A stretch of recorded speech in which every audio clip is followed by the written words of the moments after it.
تو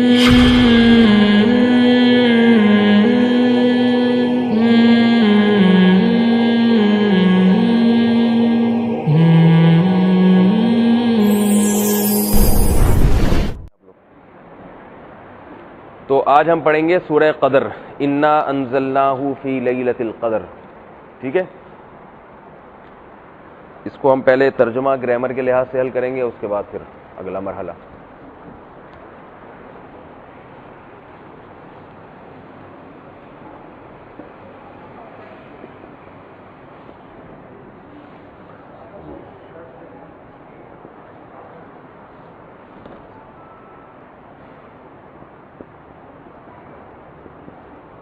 انا انزلناہ فی لیلۃ القدر.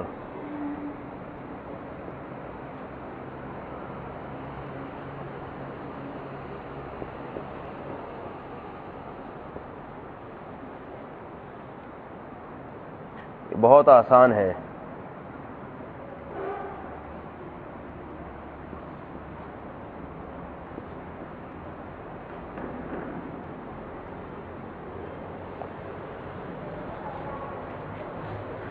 انا اصل میں کیا تھا بتائیے؟ یہ لفظ پہلے بھی آ چکا ہے، انا اعطیناک الکوثر میں یہ لفظ آیا ہے. کسی کو یاد ہے؟ بے شک ترجمہ ہے، میں بتا رہا ہوں اصل میں یہ ورڈ کیا ہے. یہ چینج ہو کے ایسا بنا ہے، اصل میں کچھ اور ہے. کیا کہہ رہے ہیں؟ اننا کہاں سے ہو گیا یار؟ کسی کو بھی یاد نہیں ماشاءاللہ. انا نا تھا اصل میں. انا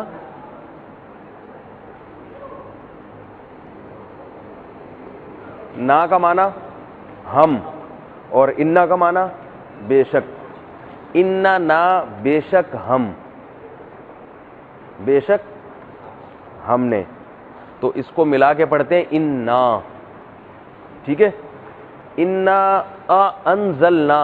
انزلنا کس سے ملتا جلتا ہے؟ آپ نے جو گردانیں یاد کی ہیں، جو پڑھی ہیں، انزلنا افعلنا، اکرمنا سے ملتا ہے نہیں ملتا؟ ضربنا کی طرح. اس کا مصدر کیا آتا ہے؟ اکرمنا کا مصدر کیا ہے؟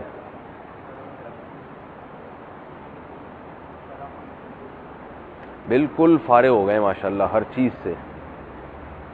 لگ رہا ہے بالکل سفید کاغذ کی طرح. جیسے حدیث میں آتا ہے نا، جو حج کر کے آتا ہے تو ایسے ہو جاتا ہے جیسے اس کی ماں نے اسے آج جنا ہے. تو رمضان کے بعد آپ لوگ ہر چیز میں ایسے ہو گئے ہیں جیسے آج آپ کی زندگی کا پہلا دن ہے، کچھ بھی یاد نہیں ماشاءاللہ. انزلنا اکرمنا کی طرح ہے، اکرمنا. اور اکرمنا کا مصدر آتا ہے اکرام. تو انزلنا کا مصدر کیا آئے گا؟ انزال، نازل کرنا. انزلنا ہو کا معنی اس قرآن کو، ہو یہ پروناؤن ہے نا. بے شک ہم نے نازل کیا، ہم نے اس قرآن کو. ہو کا مطلب اسے، اسے کا مطلب وہ قرآن. فی کا معنی کیا ہے؟ میں. لیلہ رات، قدر قدر قدر کی رات میں، شب قدر مراد ہے. بے شک نازل کیا ہم نے اس قرآن کو قدر کی رات میں. آسان ہے، کوئی مشکل نہیں ہے. وما ادراک، یہ لفظ بھی پہلے آ گیا ہے سورہ قاریہ میں. وما ادراک ما ہی، کیا مطلب تھا وما ادراک ما ہی؟ ادرا بھی اکرما کی طرح ہے، ادرا اکرما. آخر میں یا آ رہا ہے نا. آپ ساری کلاسیں لیں گے پھر آپ کی سمجھ میں انشاءاللہ بہت آسانی سے آئے گا. یہ ابھی آپ پریشان ہو رہے ہیں کیا باتیں ہو رہی ہیں. تو پچھلی جتنی کلاسیں ہیں نا وہ آپ سن لیں، جتنی ویڈیوز ہے وہ آپ سن لیں، اور اس کے بعد پھر یہ آپ کی سمجھ میں آئے گا انشاءاللہ. وما ادراکا، یہ ادرا یوں ہے اصل میں. ادرایا تھا نا اکرما کی طرح. درا کا مطلب ہوتا ہے جاننا، درایت جاننے کو کہتے ہیں. ادرا کا معنی جنوانا، کسی کو بتانا. وما، اور کس چیز نے بتایا آپ کو، کس چیز نے بتایا. کا مطلب آپ کو. ما لیلۃ القدر، لیلۃ القدر کیا ہے. تو اس کا ہم با محاورہ ترجمہ کرتے ہیں، اور آپ کو کیا معلوم کہ لیلۃ القدر کیا ہے.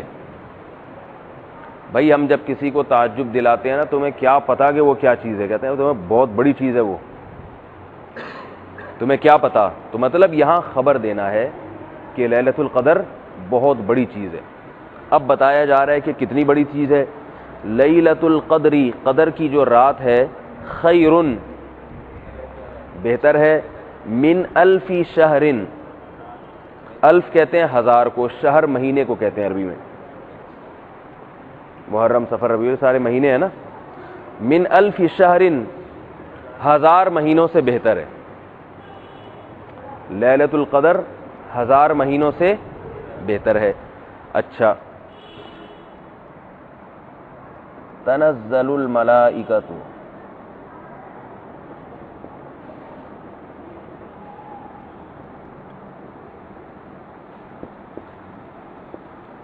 بإذن ربهم من كل امر.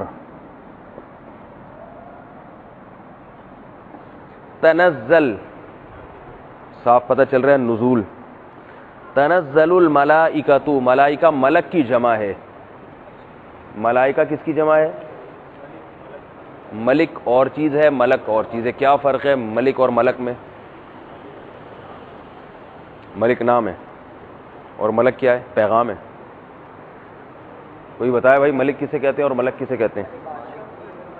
ملک بادشاہ کو کہتے ہیں. مالک اور ملک قرآن میں ہے نا, مالکی یوم الدین بھی ہے, ملکی یوم الدین بھی ہے. اور ملک کسے کہتے ہیں؟ فرشتے کو. ملائکہ اس کی جمع آتی ہے, بہت سے فرشتے. تنزل الملائکۃ, نازل ہوتے ہیں فرشتے. والروح, اور روح, روح بھی نازل ہوتی ہے اور فرشتے بھی نازل ہوتے ہیں. فیہا, اس رات میں, فی کا معنی میں, ہا کا معنی یہ رات.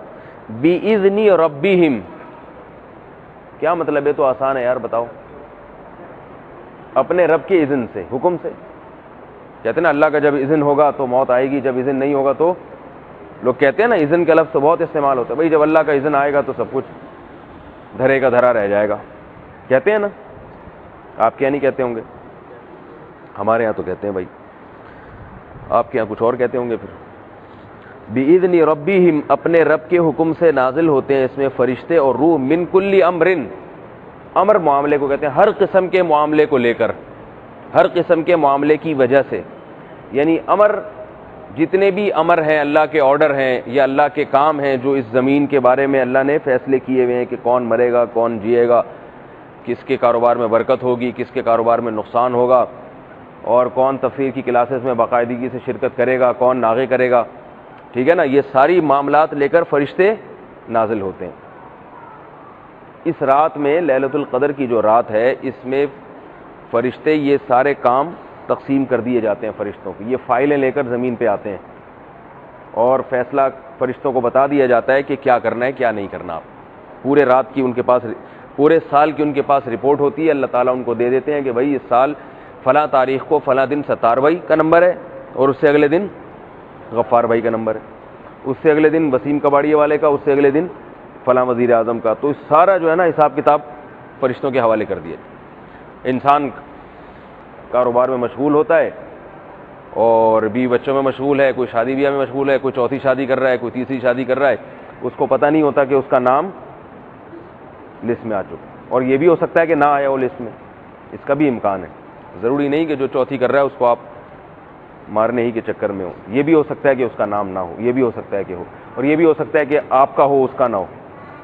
تو ہر ایک کے بارے میں ابہام ہے کہ کسی کا بھی کچھ بھی ہو سکتا ہے اس میں.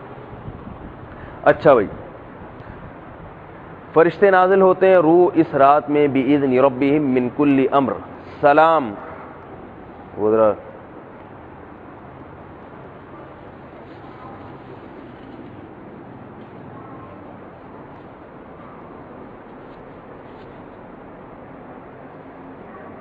سلام ہی, بہت آسان, حتی مطلع الفجر. سلام ہی, یہ رات سلامتی ہے, سراسر سلامتی ہی سلامتی ہے. ہونا تو یہ چاہیے سلامتی والی ہے, لیکن مبالغتاً اس کو سلامتی کہہ دیا. سراسر کہتے ہیں نا زید بہادری ہے، یعنی بہادری کا دوسرا نام زید ہے. کہنا کیا چاہیے بہادر ہے، لیکن ہم مبالغے میں کیا کہتے ہیں بہادری ہے. یہ بہادری اگر کسی نے دیکھنی ہو تو زید کو دیکھیں. تو اللہ فرماتے ہیں سلامتی ہے یہ رات، یعنی سلامتی والی ہے یہ رات. حتیٰ کب تک ہے؟ حتیٰ کا معنی ایک انتہا کو بیان کرنے کے لیے آتا ہے. مطلع الفجر، مطلع کا معنی ہوتا ہے طلوع ہونا، فجر کے طلوع ہونے کے وقت، یعنی جب فجر کی نماز کا وقت داخل ہو جاتا ہے، سحری کا وقت ختم ہونا، فجر کا وقت شروع ہونا. تو کیا مطلب؟ سحری کے وقت کے اختتام تک. رات شروع کب سے ہوتی ہے؟ بتاؤ کب رات شروع کب ہوتی ہے؟ نہیں، مغرب کے بعد سے رات شروع نہیں ہوتی. اگر رات مغرب کے بعد شروع ہوتی تو عشاء کی نماز مغرب کے وقت میں ادا ہوتی. رات کی نماز کون سی ہے بتائیے؟ عشاء کی نماز رات کی نماز ہے نا. تو عشاء کا وقت جب شروع ہوگا رات شروع ہو جائے گی، اور فجر کا وقت جب شروع ہوگا تو رات ختم ہو جائے گی. تو اللہ بتا رہے ہیں کہ یہ رات سلامتی ہے فجر کے طلوع تک. تو رات سے پتہ چل رہا ہے کہ لیلۃ القدر کا ٹائم شروع ہوتا ہے مغرب کا وقت ختم ہوتے ہی. جیسے ہی مغرب کا وقت ختم ہوا عشاء کا شروع ہو گیا، لیلۃ القدر شروع ہو گئی. اور یہ ختم کب ہوتا ہے؟ جیسے ہی فجر کا وقت شروع ہوا فوراً لیلۃ القدر کا وقت ختم ہو گیا. تو اللہ بتا رہے ہیں کہ یہ رات سلامتی ہے فجر کے طلوع کے وقت تک، یعنی طلوع فجر تک یہ رات سراسر سلامتی ہے. ترجمہ آ گیا سمجھ میں؟ بھائی کوئی ایسی چیز جو نہیں آئی ہو ترجمے میں پوچھ سکتے ہیں. یا تو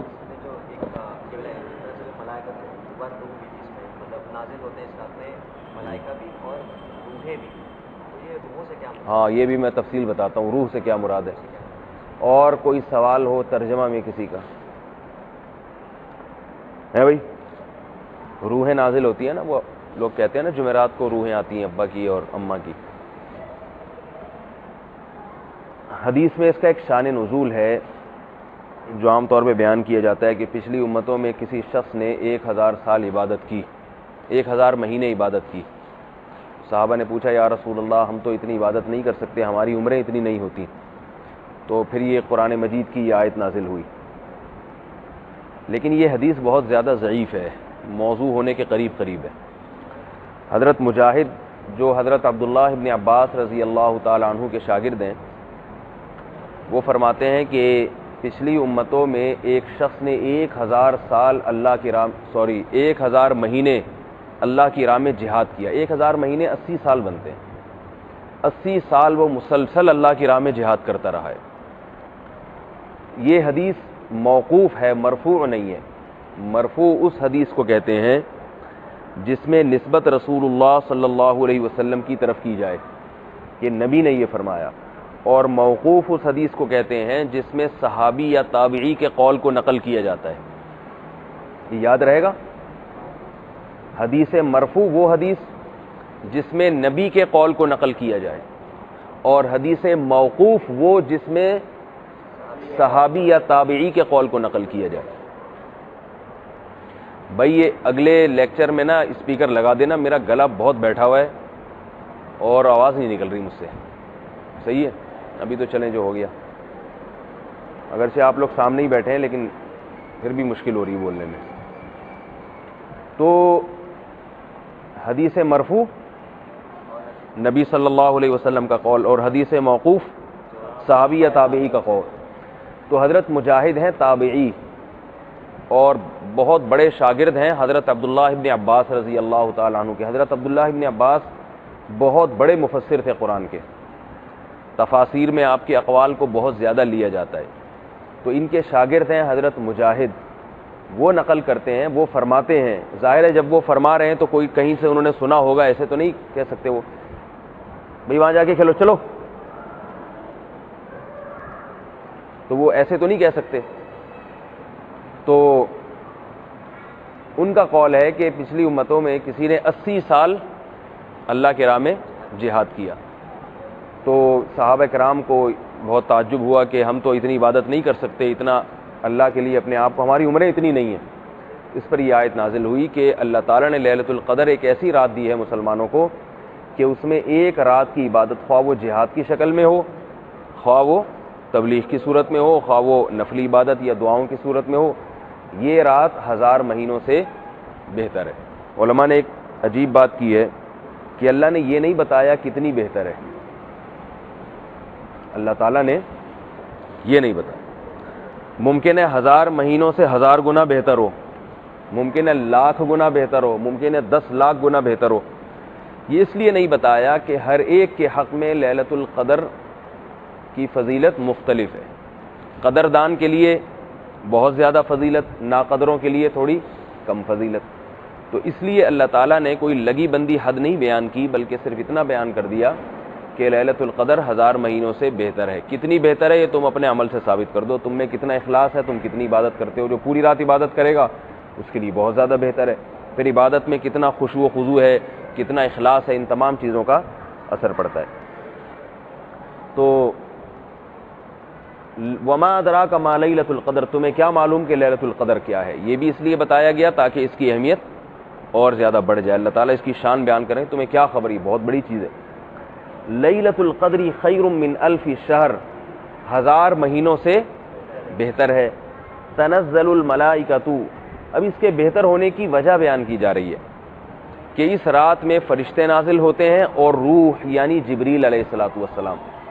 قرآن مجید میں حضرت جبریل علیہ الصلوۃ والسلام کو روح کہا گیا ہے۔ کیوں کہا گیا ہے یہ میں بعد میں بتاؤں گا۔ پہلے اس بات کی دلیل کہ یہاں روح سے کون مراد ہیں؟ جبریل۔ یہ اس بات کی دلیل یہ کہ قرآن مجید میں دوسرے مقام پر بھی حضرت جبریل کو روح کہا گیا ہے۔ سب کو پتہ ہے کہ وحی لے کر کون آتے تھے؟ جبریل علیہ السلام۔ قرآن میں اللہ نے فرمایا نزل بہ الروح الامین، اس قرآن کو لے کر نازل ہوئے ہیں روح امین، امانت دار روح۔ تو اللہ نے جبریل کو کیا کہا وہاں پہ؟ روح کہا، روح سے۔ اسی طرح حضرت مریم علیہ الصلاۃ والسلام کے پاس جو بیٹے کی بشارت لے کر آئے تھے وہ بھی جبریل علیہ السلام آئے تھے، فرشتے تھے، انسانی شکل میں آئے تھے، سب کو معلوم ہے یہ بات۔ تو اللہ نے وہاں بھی جبریل علیہ السلام کو روح سے تعبیر کیا ہے۔ فَأَرْسَلْنَا، سورہ مریم میں، فَأَرْسَلْنَا إِلَيْهَا رُوحَنَا فَتَمَثَّلَ لَهَا بَشَرًا سَوِيًّا، فرمایا ہم نے اپنی روح بھیجی ان کے پاس۔ اپنی روح کا مطلب یہ نہیں کہ اللہ کے کوئی معاذ اللہ جسم ہے جس میں روح ہے، جیسے ہمارا ایک جسم الگ ہے، روح ایک الگ ہے۔ اپنی طرف اللہ نے نسبت ایسے کی ہے ان کی شان بیان کرنے کی، جیسے اپنا فرشتہ، میرا فرشتہ ہے جو میرے لیے خاص ہے۔ فرشتوں میں بھی تو درجات ہیں نا، بعض فرشتوں کا مقام بہت زیادہ اونچا ہے، بعض فرشتوں کا مقام کم ہے۔ تو فرشتوں میں سب سے افضل ترین فرشتے حضرت جبریل علیہ الصلوۃ والسلام، جن کا مقام جیسے انسانوں میں سب سے اونچا مقام پیغمبروں کا ہوتا ہے، پیغمبر سے زیادہ کوئی آگے نہیں نکل سکتا، تو فرشتوں میں بھی سب سے اونچا مقام 4 فرشتوں کا ہے، جبریل، اسرافیل، عزرائیل اور میکائیل۔ یہ 4 فرشتوں کا سب سے زیادہ اونچا مقام ہے، اور ان چاروں میں بھی پھر سب سے زیادہ اونچا مقام حضرت جبریل علیہ الصلوۃ والسلام کا ہے۔ تو اللہ تعالیٰ نے حضرت جبریل کو روح سے تعبیر کیا، نزل بہ الروح الامین۔ اسی طرح قرآن میں ایک اور جگہ حضرت عیسیٰ علیہ السلام کے بارے میں آتا ہے وَأَيَّدْنَاهُ بِرُوحِ الْقُدُسِ، ہم نے عیسیٰ ابن مریم کی تائید کی، ان کو طاقت بخشی مقدس روح کے ذریعے۔ تو یہاں بھی مقدس روح کون ہے؟ جبریل علیہ السلام۔ حضرت جبریل علیہ الصلوۃ والسلام کے ذریعے تقویت دی۔ کیسے؟ فرشتے جو دل پر، ان مومن کے دل پر فرشتے نازل ہوتے ہیں، قرآن مجید میں آتا ہے تتنزل علیہم الملائکہ اللہ تخافوا ان الذین قالوا ربنا اللہ ثم استقاموا تتنزل علیہم الملائکۃ اللہ تخافوا ولا تحزنوا۔ اللہ فرماتے ہیں جو لوگ یہ کہتے ہیں کہ اللہ ہمارا رب ہے اور پھر اس پر مضبوطی سے ڈٹ جاتے ہیں، جم جاتے ہیں، تو ان کے دلوں پر ہم فرشتوں کو نازل کرتے ہیں۔ فرشتے ان کے، جیسے شیطان دل میں الٹے خیالات ڈالتا ہے نا، وسوسے ڈالتا ہے نا شیطان، کیا خیال ہے؟ شیطان دل میں الٹے الٹے خیالات ڈالتا ہے، بہکاتا ہے انسان کو، تو اسی طرح فرشتے بھی انسان کو نیک راہ دکھاتے ہیں۔ شیطان اور فرشتے یہ ایک دوسرے کی اپوزٹ ہیں، بالکل الٹ ہیں۔ شیطان انسان کا دشمن، فرشتے انسان کے دوست۔ شیطان وحی کرتا ہے غلط باتوں کی، فرشتے وحی کرتے ہیں صحیح باتوں کی۔ تو اللہ فرماتے ہیں انا جعلنا الشیاطین اولیاء للذین لا یؤمنون، کہ جو ایمان نہیں لاتے گناہوں میں مست ہیں، ہم شیطان کو ان کا دوست بنا دیتے ہیں. یوحی بعضهم الی بعض زخرف القول غرورا.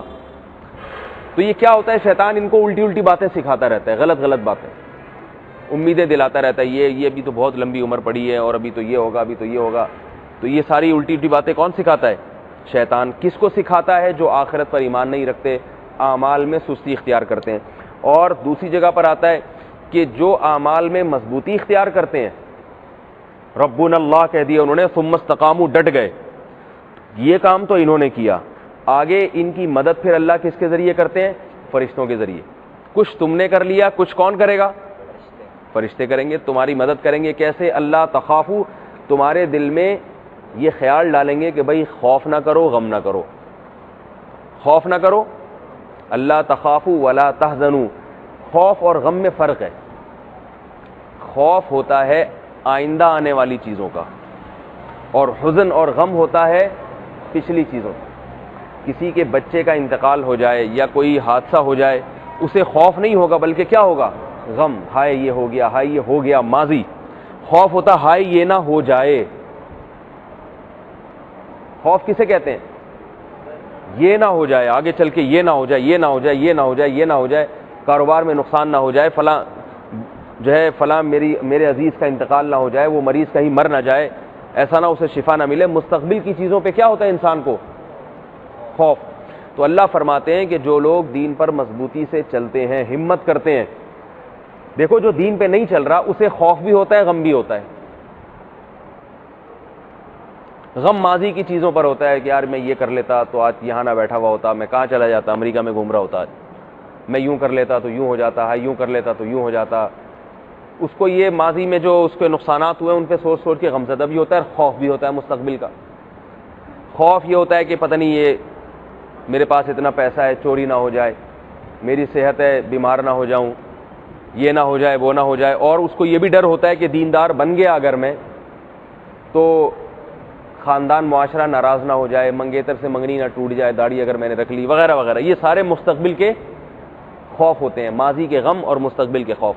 تو اللہ فرماتے ہیں کہ جب کوئی ہمت کر لینا کہ بس میں نے تو چلنا ہے دین پہ، کسی نے ناراض ہونا ہے تو ہو، نہیں ہونا ہے تو نہ ہو، مجھے اس کی پرواہ نہیں ہے. تو اس کے دل میں جو خوف اور غم کی کیفیات تھیں، یہ کیفیات بھی اللہ آہستہ آہستہ ختم کر دیتے، ہمت بڑھا دیتے ہیں اس کی. اور فرشتے اس کے دل میں القاء کرتے ہیں لا تخافوا ولا تحزنوا، پچھلی بات کا غم نہیں ہے، جو ماضی میں ہو گیا ہو گیا. کیونکہ اللہ تعالیٰ جب بھی مسلمان کو کوئی غم دیتے ہیں اس کی تلافی کر دیتے ہیں، اس کے اعمال میں ثواب ڈھیر سارا بھر دیتے ہیں. تو اسے یہ غم نہیں ہوتا پچھلی بات پر کہ بھائی اگر کچھ حادثہ ہو بھی گیا تو اللہ نے حادثہ کیا میرے ساتھ، وہ اس کا نعم البدل مجھے دے گا، فائدہ ہی ہوگا، اس کا نقصان نہیں ہوگا. اور آئندہ آنے والی چیزوں کا غم بھی نہیں ہوتا، خوف بھی نہیں ہوتا. خوف کیا؟ زیادہ سے زیادہ یہی نہ مر جاؤں گا، بھائی اس سے بڑا غم تو دنیا میں کوئی نہیں ہے نا. اگلے ہفتے سے انگلش میں انشاءاللہ، پھر اردو سمجھ میں نہیں آ رہی آپ لوگوں کو. اس سے بڑا کوئی غم ہے کہ مر جاؤں گا؟ تو وہ کہتا مر جاؤں گا تو اچھا ہے، رب سے ملاقات ہو جائے گی، ملاقات ہو جائے گی. من کان یرجو لقاء اللہ فإن اجل اللہ لآت، سورہ عنکبوت میں، کہ جو اللہ سے ملاقات کی امیدیں رکھتا ہے اللہ اسے تھپکی دیتے ہیں. فإن اجل اللہ لآت، اللہ سے ملاقات ہونے والی ہے، بس یہ آزمائشوں کی گھڑی ختم ہونے والی. اسے تو مزے ہیں آخرت کے لیے بھی، تو اسے مستقبل کا غم نہیں ہوتا. کہتا کیا ہو جائے گا زیادہ، جیسے وہ جادوگروں نے کہا تھا نا ان سے، فرعون نے کہا تھا کاٹ کے لٹکا دوں گا، یہ کر دوں گا. انہوں نے کہا فخذی ما انت قاض، جو کر سکتا ہے کر لے. جسے ہم اپنی زبان میں بولوں میں ٹھیک ہے، اپنی زبان بھی ایک میری اپنی لینگویج بھی ہے جو میں بڑی سنبھال کے رکھتا ہوں، ممبر پہ کوشش کرتا ہوں نہ بولوں، لیکن وہ جب تک بولو نہیں تو مزہ نہیں آتا. تو اسے جادوگروں نے فرعون کو بولا کہ تو نے جو کرنا ہے تو کر لے، ایسی کی تیسی، ایسی کی تیسی تو جو کر سکتا ہے کر لے. کیوں؟ انما تقضی هذه الحیات الدنیا، تو جو کرے گا یہاں کرے گا نا، یہاں کیا کر سکتا ہے؟ تو ہاتھ پاؤں کاٹے گا، اس سے زیادہ تو کر بھی کیا سکتا ہے؟ زیادہ جیل میں ڈال دے گا تو جتنی عمر رہ گئی ہے اس حساب سے کیلکولیشن کر کے دیکھتے ہیں تو اتنے سال جیل میں گزار لیں گے، اس کے بعد کیا ہے؟ جنت، شہد اور دودھ کے نہریں ہیں، اور انگور اور کھجور کے باغات ہیں. اگر کسی کو آپ مجھے بتاؤ کوئی یہ کہے کہ 20 سال جیل گزار لے اس کے بعد تجھے امریکہ کا صدر بنا دیں گے, وہ کہے میں 30 سال کے لیے تیار ہوں, حالانکہ اسے پتہ ہے 30 سال کے بعد جب نکلوں گا تو بوڑھا ہو چکا ہوں گا. تو جس کو یقین ہو جنت کا تو اس کے لیے یہ مجاہدے, یہ قربانیاں ذرا آسان ہو جاتی ہیں. مشکلات تو آتی ہیں لیکن فرشتے بھی اس کو تسلی دیتے ہیں, خود اس کا اپنا ایمان بھی ہوتا ہے. اور اللہ کہتے ہیں, فرشتے کہتے ہیں لا تخافوا ولا تحزنوا, خوف نہ کرو غم نہ کرو, وابشروا بالجنۃ التي كنتم توعدون, اور اس جنت کا تصور کر کے خوش ہو جاؤ جس کا تم سے اللہ نے وعدہ کیا. تو یہ جنت کا تصور کر کر کے خوش بھی ہوتا رہتا ہے. تو یہ کام کون کرتا ہے؟ فرشتے. جیسے وسوسے وہمی آدمی جو ہوتا ہے نا, وہمی وضو ہی نہیں ہو رہا اس کا, اس کو ایک آدھ فرشتے کی ضرورت ہوتی ہے جو بتا دے کہ ہو رہا ہے. صحیح ہے. تو وہ ہمیں فون کر کر کے پریشان کرتے ہیں حضرت وضو ہی نہیں ہوتا. تو میں کہتا ہوں یہ میرا میٹر نہیں ہے, یہ کس کا میٹر ہے بھائی؟ فرشتے کا. اللہ تعالیٰ سے دعا مانگو کوئی فرشتہ تمہارے دل میں القاء کرے کہ ہو گیا ہے وضو تمہارا. تو شیطان وسوسے ڈالتا ہے اور فرشتے وسوسوں کو ختم کرتے ہیں اور انسان کو حوصلہ دیتے ہیں. تو اب ان فرشتوں میں یہ جو لیلۃ القدر کی جو رات ہے, اس میں ایسے فرشتوں کا نزول سب سے زیادہ ہوتا ہے, سب سے زیادہ. تبھی لیلۃ القدر کی رات میں سب سے زیادہ توبہ کی جاتی ہے, لیلۃ القدر کی رات میں سب سے زیادہ عبادت کی, اس میں عبادت میں دل بھی لگتا ہے. لیلۃ القدر کی رات میں اگر کوئی عبادت کرنا چاہے, عام راتوں میں اور لیلۃ القدر میں بڑا فرق ہے. لیلۃ القدر کے لیلۃ القدر ہونے کی ایک علامت بھی ہے کہ اس میں عبادت میں دل لگتا ہے, مزہ آتا ہے, ایک نورانیت محسوس ہوتی ہے انسان کو, توبہ کی توفیق ملتی ہے. اگر کوئی چاہے, نہیں چاہے گا تو پھر تو کچھ بھی نہیں ہوگا. اللہ کا تو قاعدہ یہ ہے کہ جو چاہے گا اس کے ساتھ معاملات ہوں گے, جو نہیں چاہے گا اس کے ساتھ کچھ بھی نہیں ہوگا. تو اللہ اس کی عظمت بیان کر رہے ہیں. تنزل الملائکۃ, اس رات فرشتے نازل ہوتے ہیں, والروح, اور روحاں. تو میں بتا رہا تھا کہ اللہ نے کس کو روح کہا ہے, ایک تو اس کی دلیل ہو گئی کہ نزل به الروح الامین فارسلنا الیہا روحنا, ہم نے حضرت مریم کی طرف اپنی روح کو بھیجا. اپنی کی طرف یہ محبت کے لیے, ان کی عظمت بیان کر, میری روح یعنی میرے فرشتے تھے, گویا میری روح جو ان کے پاس گئی ہے. اور اللہ تعالیٰ نے ایک اور مقام پر فرمایا وَأَيَّدْنَاهُ بِرُوحِ الْقُدُسِ, ہم نے مقدس روح کے ذریعے حضرت عیسیٰ علیہ السلام کی مدد کی. حدیث میں بھی آتا ہے کہ حضرت حسان جب شعر پڑھا کرتے تھے, نعتیہ کلام پڑھا کرتے تھے, تو آپ صلی اللہ علیہ وسلم فرماتے تھے کہ پڑھو وجبریل معک, جبریل تمہارے ساتھ. تو پتہ یہ چلتا ہے کہ جو اچھا شاعر ہوتا ہے, اچھا خطیب ہوتا ہے, اچھا واعظ ہوتا ہے, کچھ تو اس کے اپنے کمالات ہوتے ہیں اور کچھ فرشتے بھی اس کے دل میں مضامین القاء کرتے ہیں. کیونکہ وہ اچھا کام کر رہا ہے تو فرشتے بھی اس کے دل میں مضامین ڈالتے رہتے ہیں. سمجھ رہے ہو بات کو؟ جیسے حضرت حسان مشرکین مکہ نبی کی شان میں غلو کیا کرتے تھے, نبی کی حجب کیا کرتے تھے, برائی کرتے تھے شعر و شاعری میں. حضرت حسان ان کا جواب دیتے تھے, تو آپ صلی اللہ علیہ وسلم حضرت حسان کو ممبر پہ کھڑا کر کے کہتے کہ شعر کہو, جبریل تمہارے ساتھ. کچھ تو تمہاری زبان ہوگی, کچھ جبریل کی بھی مدد ہوگی تمہارا, وہ بھی تمہارے دماغ میں شاعری ڈالیں گے. تو اچھے کلام یا اچھی خطابت یا اچھا آواز, اس میں بعض دفعہ فرشتوں کی مدد انسان کے ساتھ ہوتی ہے, اور ان فرشتوں میں جبریل کی مدد خاص طور پہ ہوتی ہے. حضرت جبریل علیہ السلام بھی دل میں مضامین ڈالتے ہیں. یہ جو بزرگوں سے آپ نے سنا ہوگا نا کہ بس ایک یہ الہامی نقطہ ہے. بعض دفعہ ایسی باتیں ہمارے اکابر, ہمارے بزرگان دین اپنی کتابوں میں لکھتے ہیں جو عام طور پر کتابوں میں ملتی نہیں, لیکن ہوتی بڑی زبردست ہے, وہ ہوتی بڑی زبردست ہے. ان کے بارے میں کہا جاتا ہے تو بھائی الہامی بات معلوم ہوتی ہے. الہامی یہ ایسی بات نہیں ہے جہاں انسانی دماغ اتنے آرام سے وہاں پہنچ جائے. میری جو کتاب ہے نا 4 شادیوں والی, میں نہیں کہہ رہا, یہ حضرت مولانا اسلم شیخوپوری صاحب جو شہید ہو گئے, انہوں نے وہ کتاب پڑھی اور اس کتاب کے شروع میں لکھا کہ اس میں بہت سی باتیں الہامی معلوم ہوتی ہیں. یہ ان کی گواہی میں دے رہا ہوں, میرا اپنا دعویٰ نہیں ہے. میرا خیال یہ کہ کوئی الہامی نہیں ہے, جو دماغ میں آیا میں نے لکھ دیا. لیکن ان کی ایک گواہی ہے, تقریر ہے, تو گواہی نقل نہ کرنا بھی خیانت ہے. تو ان کی یہ بات ہے کہ اس کے اندر جو مولانا میرے بارے میں فرمایا کہ انہوں نے جو کچھ لکھا ہے نا, ان میں بہت سی باتیں ایسی معلوم ہوتی ہیں جو ان کی تخلیق نہیں ہے یہ. اور واقعتاً جب آپ پڑھیں گے, بہت سے علماء نے پڑھا, انہوں نے کہا کہ یہ بہت عجیب باتیں ہیں, یعنی غلط نہیں ہے. استدلال کا جو طریقہ ہے قرآن اور حدیث سے, اور اس کو جو منطبق کیا گیا ہے, تو وہ کہہ رہے ہیں یہ انسانی عقل کا وہاں جانا بہت مشکل کام ہے. تو میں تو نہیں اپنے بارے میں کہہ رہا, ویسے تو کہہ دیا سب کچھ جو کہنا چاہ رہا تھا میں. آپ کہیں گے اتنا کچھ کہہ کے بھی اب کہہ رہے ہیں کہ تواضع کی کیا ضرورت ہے، تو ایک ان کی گواہی دے رہا ہوں ٹھیک ہے. تو بعض اکابر ہوتے ہیں ان کو ایک چیز کا الہام ہوتا ہے. حضرت موسیٰ علیہ الصلوۃ والسلام کی والدہ کے دل میں جو یہ خیال آیا تھا کہ بچے کو صندوق میں پھینک دو، ورنہ یہ خیال بھی کہاں سے آیا؟ جبریل علیہ السلام نے حضرت موسیٰ کی والدہ کے دل میں یہ بات ڈالی تھی، ورنہ ایک ماں کا دماغ یہاں جا ہی نہیں سکتا کہ وہ اپنے بچے کی زندگی بچانے کے لیے بچے کو صندوق میں ڈال کے دریا کے حوالے کر دے، یہ ہو نہیں سکتا. وہ جھاڑیوں میں پھینکے گی، وہ کسی دور دراز علاقے میں اپنے بچے کو لے کے ہجرت کر جائے گی، یہ سارے کام تو ہوتے ہیں، مگر کسی کا دماغ اس طرف چلا جائے کہ زندگی بچانے کے لیے بچے کو صندوق میں پھینکو اور دریا کی موجوں کے حوالے کر دو، یہ بہت مشکل کام ہے. تو قرآن میں آتا ہے وَأَوْحَيْنَا إِلَىٰ أُمِّ مُوسَىٰ أَنْ أَرْضِعِيهِ فَإِذَا خِفْتِ عَلَيْهِ فَأَلْقِيهِ فِي الْيَمِّ وَلَا تَخَافِي وَلَا تَحْزَنِي، کہ ہم نے موسیٰ کی ماں کے دل میں وحی کر دی. اور ظاہر ہے اللہ نے کس کے ذریعے کی وحی؟ جبریل، کیونکہ اللہ وحی کے لیے حضرت جبریل علیہ السلام کو حکم دیتے ہیں. تو جبریل فرشتے حضرت موسیٰ کی والدہ کے دل پہ نازل ہوئے اور ان کے دل میں یہ بات مضبوطی سے ڈال دی کہ یہ بچہ صندوق کے حوالے کر دو.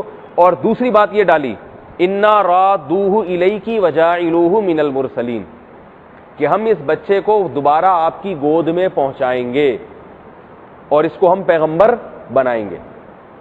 حالانکہ حضرت موسیٰ کی والدہ نبی نہیں تھی، مگر اللہ نے آپ کی والدہ کے دل میں یہ الہام کیا.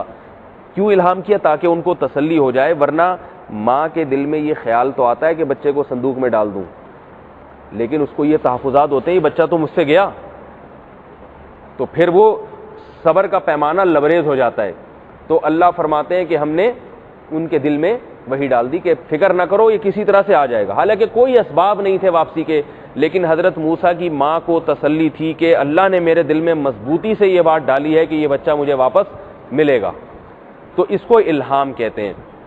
اور اللہ نے فرمایا کہ ہم نے جب موسیٰ علیہ السلام کو جب ان کی ماں کی گود میں دوبارہ پہنچایا تو یہ اس میں ایک حکمت یہ بھی تھی وَلِتَعْلَمْ أَنَّ وَعْدَ اللَّهِ حَقٌّ، اس کو یقین آ جائے کہ اللہ جو وعدہ کرتا ہے وہ سچا کرتا ہے. تو اب پتہ چلا کہ اس الہام کو اللہ نے وعدے سے تعبیر کیا. اتنا مضبوط الہام تھا کہ حضرت موسیٰ کی والدہ کو یقین ہو گیا تھا کہ یہ اللہ کی طرف سے ہے، یہ کوئی شیطانی وسوسہ نہیں، اور اللہ کا وعدہ ہے کہ پہنچائیں گے. تو اس سے یہ بھی پتہ چلتا ہے کہ اہل اللہ پر بعض دفعہ بہت مضبوط الہام بھی ہوتا ہے، یہ برحق ہے.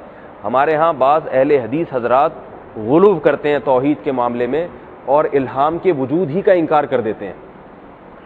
جیسے بہت سارے صوفیہ کرام کو الہام ہوا کسی چیز کا، وہ انکار یہ شرک ہے. شرک ایسا نہیں ہے. الہام کا وجود جبریل کے ذریعے غیر بشر کو وحی کا جو نازل ہونا ہے یہ بھی قرآن اور حدیث سے ثابت ہے. البتہ اس وحی میں اور پیغمبر کی وحی میں فرق کیا ہے؟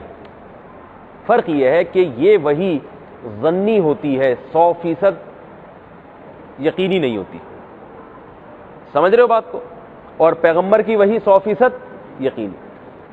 یہ جو وحی ہے یہ بعض دفعہ اس کے حق میں تو یقینی ہوتی ہے جس پر نازل ہو رہی ہے، یہ جو امتیوں پر وحی ہوتی ہے. جیسے حضرت موسیٰ کی ماں کو جب اللہ نے وحی کی نا، یہ بہت اہم موضوع ہے، اس کو سمجھیں اچھی طرح سے. حضرت موسیٰ کی ماں کے دل میں وحی ہوئی کہ ہم اس کو واپس لوٹائیں گے، تو حضرت موسیٰ کی ماں کو تو 100% یقین تھا اللہ کی طرف سے ہے. لیکن اگر حضرت موسیٰ کی ماں کسی دوسرے کو بتاتی کہ مجھے اللہ کی طرف سے الہام ہوا ہے، تو دوسرے پر اس کا یقین کرنا فرض نہیں تھا، بلکہ وہ یہ کہہ سکتا تھا کہ ممکن ہے آپ کا اپنا دماغی تخیل ہو، آپ کا خیال ہے اللہ کی طرف سے حقیقت میں نہ ہو. دوسرے پر ایمان لانا ضروری نہیں ہے، کیونکہ اس کے دل کی کیفیات وہی جانتا ہے، دوسرا نہیں جانتا. حضرت مریم علیہ الصلوۃ والسلام کے پاس جب جبریل آئے اور وحی کی کہ آپ کو بیٹا ملے گا اور نبی ہوگا، تو حضرت مریم کو تو یقین ہو گیا کہ یہ وحی اللہ کی طرف سے ہے، مگر دوسرے کے لیے اس پر یقین کرنا جائز نہیں ہے. ہم نے کیوں یقین کیا؟ اس لیے کہ اس کو نقل کرنے والا اللہ تعالیٰ ہے. اب ہمیں یقین ہے کہ حضرت موسیٰ کی ماں کے دل میں جو وحی تھی وہ اللہ کی طرف سے تھی، اور حضرت مریم کو جو جبریل وحی لے کر آئے وہ کس کی طرف سے تھی؟ اللہ کی طرف سے. کیوں؟ اس لیے کہ اللہ نے قرآن میں اس کو ذکر کر دیا ہے. قرآن میں ذکر نہ ہوتا تو پھر ہم عیسیٰ علیہ السلام پر ایمان لاتے، ان کے معجزے اور ان کی گواہی سے ہم یقین کرتے، اس کے علاوہ ہمارے پاس یقین کا اور کوئی راستہ نہیں ہے. یہ میں اس لیے اتنی تفصیل بیان کر رہا ہوں کہ آج کوئی بھی شخص اٹھ کے کہہ دے کہ مجھ پر الہام ہوا ہے، جبریل وحی لے کر آئیں گے یہ کام کرو، تو ہمیں شریعت یہ حکم نہیں دیتی کہ آپ اس کی بات پر یقین کر لو. آپ کو بھائی آپ کو ممکن ہے کوئی پراٹھے آپ نے زیادہ کھا لیے ہوں، صحیح ہے نا، کوئی کھانے میں ایسی چیز کھا لی ہو جس کی وجہ سے دماغ میں گیس چڑھ گئی ہو، اس کی وجہ سے آپ کو کبھی الٹے خیالات آتے ہیں، کبھی سیدھے آنا چاہیے. گیس جب دماغ میں چڑھتی ہے تو کچھ نہ کچھ الٹا ہوتا ہے. اب پہلے سے سیدھا تھا تو وہ سیدھا الٹا ہو جاتا ہے، پہلے سے الٹا تھا یہ آدمی تو اب اس کو سیدھے خیالات آنا شروع ہو جاتے ہیں. سمجھ رہے ہو بات کو؟ اچھے خیالات جب آئیں گے، جب پہلے سے الٹے کام ہو رہے ہیں اب اچھے ہو جائیں گے، کچھ تو ہوگا نا. اور پہلے سے اچھے تھے تو اب کیا ہو جائیں گے؟ الٹے ہو جائیں گے. اس لیے جو پیر فقیر جو ننگ دھڑنگ بولتا ہے کہ مجھ پہ یہ الہام ہو رہا ہے، بولا تجھ پہ ہو رہا ہے، ہمیں کوئی ضروری نہیں ہے. ہمیں سیدھا علماء سے ہم نے دین سیکھنا ہے، ہمیں آپ کے الہامات کی ضرورت نہیں ہے. اور ویسے بھی وہی جب کامل ہو چکی ہے اور نبی صلی اللہ علیہ وسلم پر پورا دین نازل ہو چکا ہے تو ہمیں اب کسی کے الہامات کو فالو کرنے کی ضرورت نہیں ہے. ہاں اگر کوئی نیک بزرگ ہے، اللہ والا ہے، گناہوں سے بچتا ہے، وہ یہ کہہ رہا ہے کہ مجھے یہ الہام ہوا ہے، تو ہم یہ کہہ سکتے ہیں بھائی ہو سکتا ہے صحیح ہوا ہو سکتا ہے. اس کو جھوٹا اور کذاب نہیں کہیں گے ہم، بھائی ممکن ہے اللہ کی طرف سے آپ کے ساتھ معاملہ ہوا ہو. لیکن ہم تو ہمارے لیے حلال و حرام کا مسئلہ ہم کس سے پوچھیں گے؟ ہم علماء سے پوچھیں گے. اور یہ بھی یاد رکھیں الہام سے حلال و حرام ثابت نہیں ہوتا. کسی کو الہام ہوا نا کہ یہ کام حلال ہے تو مفتیوں سے پوچھا جائے گا کہ یہ الہام صحیح ہے یا غلط ہے. اگر وہ حلال ہے تو اس کے الہام سے حرام نہیں ہوگا، اگر حرام ہے تو کسی کے الہام سے حلال نہیں ہوگا. حدیث صحیح ہے ضعیف ہے، اس کے لیے فقہا نے محدثین نے قاعدے بیان کیے ہیں. کسی کو الہام ہو گیا کہ یہ حدیث صحیح ہے، ہمارے لیے وہ حجت نہیں ہے. ہم اسماء الرجال کی کتابیں دیکھیں گے تو الہام سے کوئی شرعی مسئلہ ثابت قطعاً نہیں ہوتا. سمجھ رہے ہو بات کو؟ یہ پوری بحث تھی الہام سے کے بارے میں. لیکن بہرحال اللہ کی طرف سے الہام اپنے بندوں پر ہوتا ہے، تسلی کے حلال و حرام تو نہیں تبدیل ہو سکتا، لیکن اس کے علاوہ الہامات اللہ کی طرف سے اپنے نیک بندوں پر ہوتے رہتے ہیں. جیسے قرآن میں ذکر کیا تسلیاں ملتی رہتی ہیں، بس جنت آنے والی. بہت سے نیک لوگ ایسے ہیں جنہیں موت کی خبر پہلے ہو جاتی ہے. ایسے بہت سارے اکابر کے واقعات ہیں کہ موت کی خبر پہلے ہو جاتی ہے، وہ تیار. ہم نے اکثر بزرگوں کے بارے میں سنا ہے کہ موت سے پہلے وہ عبادت کرتے ہیں. ہمارے حضرت مفتی رشید احمد صاحب رحمہ اللہ تعالیٰ بہت زیادہ بیمار ہو گئے تھے تو ہوش حواس بھی ختم ہو گئے تھے، دماغ جو ہے نا وہ ہوش میں نہیں تھا، پہچانتے نہیں تھے کسی کو، تو بالکل عبادت چھوٹ گئی تھی ان سے. ظاہر ہے مکلف ہی نہیں ہے عبادت کے جب دماغ ہی کام نہیں کر رہا. حضرت کا آخری عمر میں یہ حال ہو گیا تھا، کمزوری کی وجہ سے پہچاننا چھوڑ دیا تھا حضرت نے، دماغ بالکل کام کرنا ختم ہو گیا تھا. لیکن جس دن انتقال ہوا ہے نا اس دن رات کو طبیعت صحیح ہو گئی تھی حضرت کی، طبیعت بھی صحیح ہو گئی، تلاوت بھی کی، بہت زیادہ تلاوت کی رات، تو سب خوش ہو گئے کہ اب الحمدللہ صحت ٹھیک ہو رہی ہے. اگلے ہی دن صبح کو انتقال ہو گیا. تو وہاں ایک جو صاحب موجود تھے انہوں نے بتایا کہ میں نے 2-3 بزرگوں کے نام لیے، ان کے ساتھ بھی ایسا ہی ہوا کہ بالکل موت سے تھوڑی دیر پہلے بالکل صحیح ہو جاتے ہیں، اور جو ہے اللہ تعالیٰ ان کو عبادت کی توفیق دے دیتا ہے. تو ان کو کچھ الہام ہو جاتا ہوگا اللہ کی طرف سے کہ بھئی موت کا وقت آنے والا ہے، تو اللہ کی طرف طبیعت زیادہ مائل ہو جاتی ہے. تو یہ الہامات کا سلسلہ نیک لوگوں کے ساتھ بھی ہوتا ہے. الہام خواب میں بھی ہوتا ہے، اچھے خواب. حدیث میں آتا ہے رسول اللہ صلی اللہ علیہ وسلم نے ارشاد فرمایا کہ لم یبقى من النبوۃ الا المبشرات، نبوت ختم ہو گئی، مبشرات باقی ہیں، خوشخبریاں باقی ہیں. صحابہ نے پوچھا یا رسول اللہ وہ خوشخبریاں کیا ہیں؟ فرمایا الرؤیا الصالحہ، اچھے خواب. جو لوگ دین کے لیے مجاہدہ کرتے ہیں، دین پہ چلتے ہیں، ظاہر ہے معاشرہ ان کی مخالفت کرتا ہے، ہر طرح سے ان کی مخالفت ہوتی ہے، سبھی مخالف ہیں، تو اللہ خواب ان کو اچھے دکھا دیتے ہیں. تسلیاں مل جاتی ہیں ان کو خواب میں کہ بھائی لوگ تو تمہارے پیچھے پڑے ہوئے ہیں، لوگ تو تمہیں دین پہ چلنے نہیں دے رہے، لیکن اللہ خواب میں ایسی چیزیں ان کو دکھا دیتے ہیں جس سے ان کو تسلی ہو جاتی ہے. اچھا خواب، جنت میں چلتے ہوئے نظر آ جائیں گے، اور کوئی بزرگ کی زیارت ہو جائے گی جو ان کو تھپکی دیں گے، ماشاءاللہ بھائی بہت اچھا کام کر رہے ہو، ڈٹے رہنا اس پہ، صحیح ہے نا. ایک صاحب تھے ہمارے حضرت کے بیانات میں آتے تھے، چھوٹی داڑھی تھی ان کی. انہیں اس پر بڑا اشکال ہوتا تھا کہ حضرت داڑھی پر بیانات بہت زیادہ کرتے ہیں ہمارے حضرت کہ داڑھی رکھو.